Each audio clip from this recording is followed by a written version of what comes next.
Magical काऊ। एक गांव में राजेश नाम का एक व्यक्ति रहता था।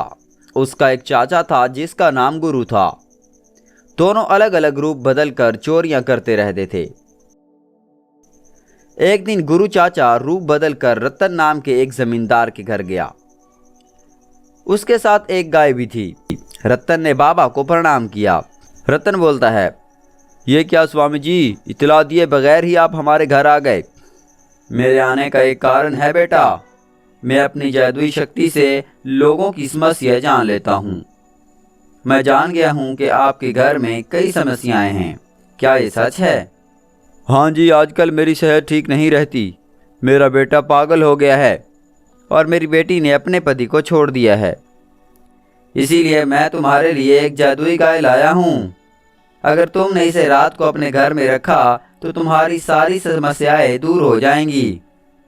मैं धन्य हो गया स्वामी जी, आपका ये एहसान मैं जिंदगी भर नहीं भूलूंगा। अच्छा बेटा, मैं चलता हूँ, कल सवेरे लौटूंगा। ये कहकर चला जाता है। रतन ने गाय को प्रणाम किया। यहाँ आओ माता। अंदर बैठा राजेश गाय को चलाने लगा तो खिलौने वाली गाय आगे बढ़ी।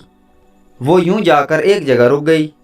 रतन और उसकी पत्नी ने उसकी पूजा की। तभी अंदर बैठा राजेश बोलता है, बेटा रतन, मैं तुम्हारी इस पूजा से बहुत खुश हूँ। रतन और उसकी पत्नी हैरान होकर देखने लगते हैं। ये क्या माते, आप तो हमारा नाम भी जानती हैं। मैं सब कुछ जानती हूँ बेटा, हाथ बढ़ाओ। रतन ने दोनों हाथ बढ़ाए। राजेश ने अंदर से कुछ फूल फेंके जो गाय के मुंह से निकलकर रतन के हाथों में गिरे। बेटा, तुम्हारे घर के सारे गहने और रुपए पैसों को एक थाली में बांधकर एक जगह रख दो। उसके ऊपर ये फूल डाल देना।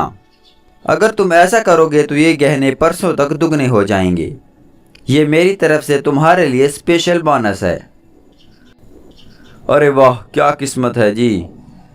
अरे क्या है जी, ये गाय तो अंग्रेजी बोलती है। अरे ये कोई जादुई गाय होगी ना, ये सभी भाषा जानती होगी। ये कहकर वो वहां से चले गए। रात होते ही सब लोग सो गए। राजेश इस गाय में से बाहर निकला। अब आराम है, सुबह से गर्मी में मर रहा था। चुपके से इस घर में घुस गया। राजेश इस कमरे में गया जहां पैसे और गहने रखे थे। उसने इन सब को गठरी में बांधा और उसे लेकर वहां से बाहर आया। फिर उन सब के साथ गाय के अंदर जाकर सो गया। अगले दिन जब सवेरे हुआ, रतन उस गाय के पास आकर, माता, क्या मेरी समस्या दूर हो जाएंगी? तभी उसकी बीवी बाहर आकर, अरे सुनो जी, गहने और पैसे गायब हो चुके हैं। क्या कह रही हो? तुमने वो कमरा खोला ही क्यों? मैं सच कह रही हूँ। शादी पर जाना था तो नेकलेस के लिए मैंने दरवाजा खोला। मैंने पुलिस को कंप्लेन भी किया है। राजेश डर गया। तभी पुलिस वहां आई। तो रात को आपके घर चोर आए, ये सारे गहने और पैसे आपने बाहर क्यों रखे? तभी रतन बोलता है, इस जादुई गाय ने कहा था रखने के लिए सर जी। क्या जादुई गाय? इसने कहा। ये कहकर उसको जांचने लगा। इतने में गुरु का फोन आया। गाय के अंदर फोन की घंटी बजने लगी। राजेश परेशान होकर फोन ढूंढने लगा। ये क्या, गाय के अंदर फोन बजने लगा? ये जादुई गाय मोबाइल फोन भी रखती है। कांस्टेबल, चलो तलाशी लो। कांस्टेबल ने इसके पेट पर मार कर देखा। सर, टीन की आवाज आ रही है, इसे खोलो। कांस्टेबल ने खोला, अंदर राजेश था। सब चौंक गए। इतने में गुरु आकर, क्यों बेटे, मेरी जादुई गाय ने अच्छे वरदान दिए हैं ना? हाँ बच्चू, देख लिया।